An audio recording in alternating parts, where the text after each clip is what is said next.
experience mo. Di ba ikot yan? Pero may experience mo pa rin. Yes. Kaway ka muna. Shoutout ka muna. Shoutout kay Elvis Salonga TV. Shoutout lang, puntaan sarap, men. Papadiscover natin to sa Sparkle ng GMA7.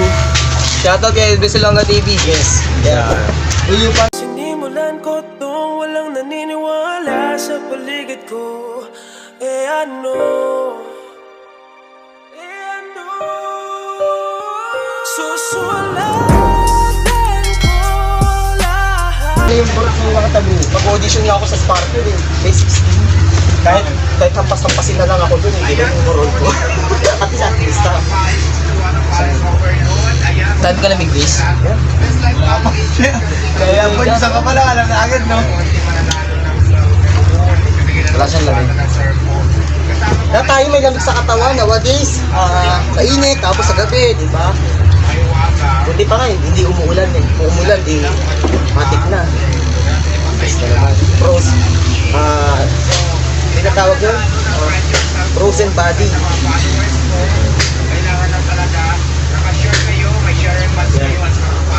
Bis, sa mga namin yan, nakuha yung bata yan. Parang adapted ko yan. Ano sabihin? Taga-gradings. So pasukan natin ng magandang content para naman kahit paano yung mga nanonood sa atin sa ating YouTube channel na No Pain No Gain TV by Elvis Salonga and PH Therapeutic Vlogs. Is dumami yung mga viewers natin and Video ba lang yun eh? pakisubscribe na lang po sa channel ko. Bakit kami trap? Sarap din. Uy, mamaya ka na! Alis ka na ba? Magpapamerienda pa ako. Yun po to. Siya na lang yan. Siya magmamerienda. Ang bait mo talaga, Bis.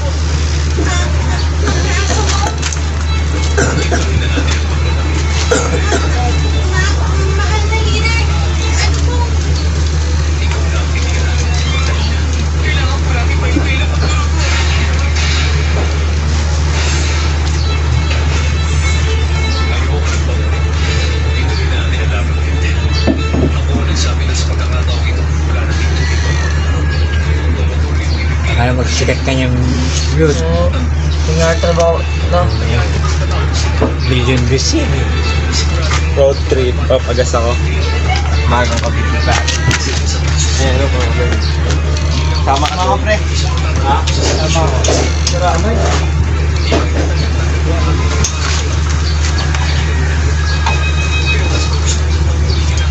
Sa ikaw, saan mag-burot yung dog? Ayun, nakabalag pala si Elvis. Nung naglaro ka ng basketball, sino ka ron? Si Lebron James. Lebron James. Lebron James.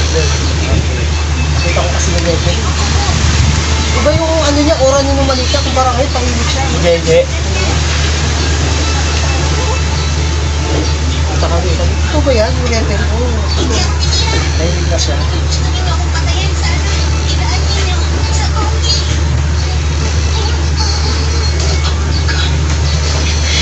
Ano bang araw ngayon? Friday. So, I think every Friday na lang siguro nandito ako. Every Friday. Tapos, Christmas, maganda income, shop-shop din tayo. Yung mga naghahanap Dami ba naman? Walang mangikot dito eh. Parang kaya kita. Elvis, anong araw ngayon? Friday. Friday. May 3.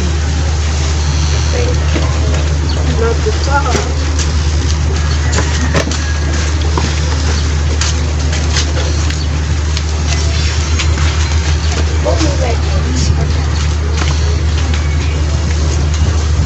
Ganito lang, please.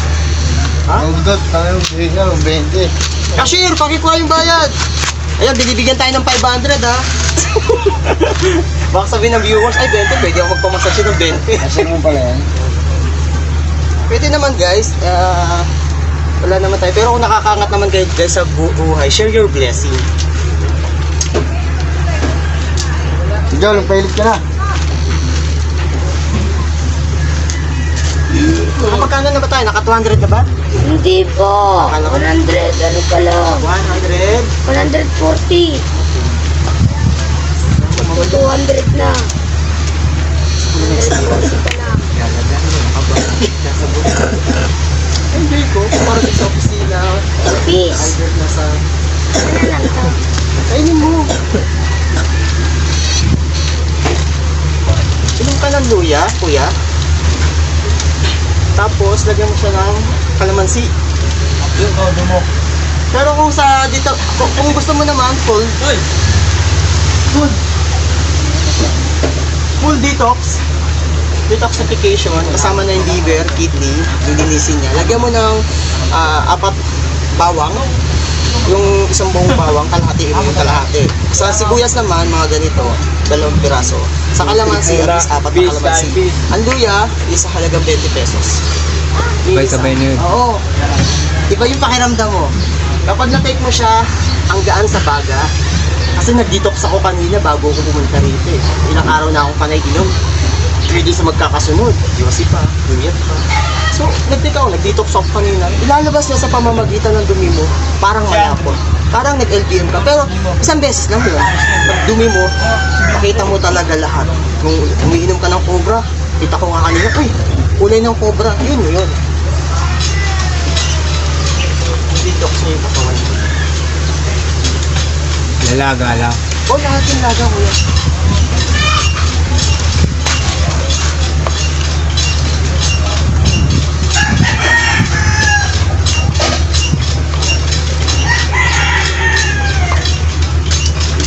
Alimutan ko yung tuhod ko malabis. Walang problema. Bigyan natin yung habol yan. Kasi nagbibigay ang bubuhat ng lahat ng buong katawan ko sila.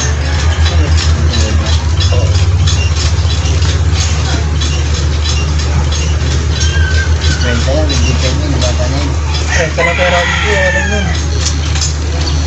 Yan, pwedeng umuwi. Pag, halimbawa, may may pera din naman kayo. Hindi ko rin ako titipirin. Parang give and take lang tayo dito. Pero kung 30 lang, wala pa titipirin.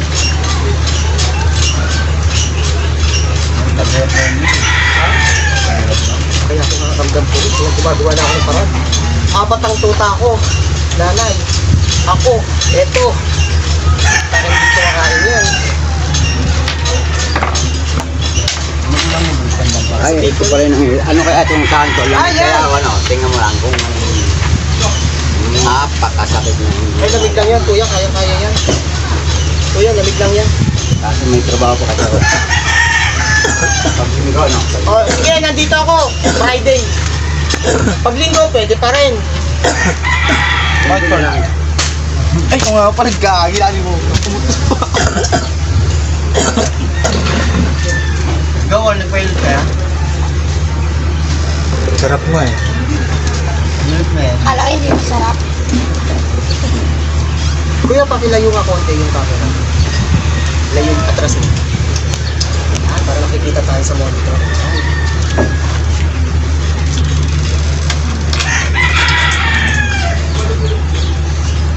Teka lang, Ro. Huwag kang danan sa camera. Pagkagaan siya si Direk. Excuse me. Ba't kayo nagsasalita, guys? Hindi niya alam yung sabihin niya eh. Baka madulas pa eh. Baka Pa naman. baka pagsabi mo, baka pag-reveal eh. Di ba? Sabi niya, Luis, bata madulas. Sabi niya, basak pa naman. Iba pala yung sabi niya. Kaya binibriefings mo na to. Ayun ko nga lang hinawakan yan. Kasi pupunta lang naman sa bahay yan. Kung magpapaligo ng aso, katulong niya ako. Ganun lang. Pero this time, i-briefing ko na yan. Habang naghihilot ka. Pag may wala siyang pera, binibigyan ko yelo. Binigyan ko ng pambili yelo. Siyempre, kakasya niya. Bata pa ako, hindi pa ako. Ha? Wala. Kasi, Kasi parang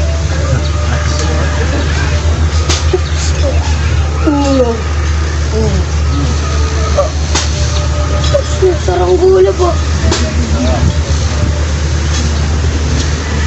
Ganyan saranggola.